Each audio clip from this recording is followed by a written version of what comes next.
Okay, who thought it was a good idea to let Billy and Phyllis team up again?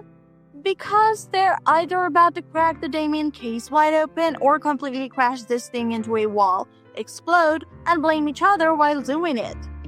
Honestly, both outcomes sound entertaining. But well, what do I know, right?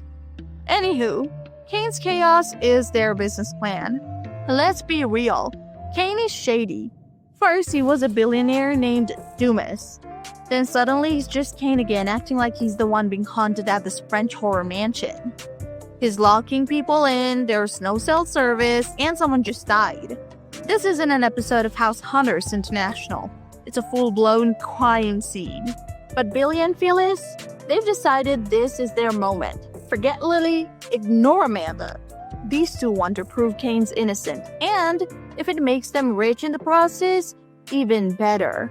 Billy plus Phyllis equals fireworks, not the good kind. Let's not pretend this dynamic duo hasn't been a disaster before. They've teamed up, they've dated, they've imploded more than once. Every time they think they're geniuses, one of them ends up face down in regret. But they both want a fresh start. Billy bails on Abbott Communications and handed it to Sally like it was a party favor. Phyllis is suddenly inspired with some brilliant business idea, because she's always convinced her next plan will change the world.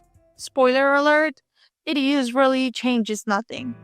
Except maybe who she's feuding with that week. Will they nail it or just nail each other? They say they're teaming up to save Kane, but come on, this is Phyllis and Billy.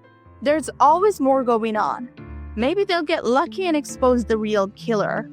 Maybe they'll just expose each other's flaws. Or maybe they'll get exposed to a steamy night.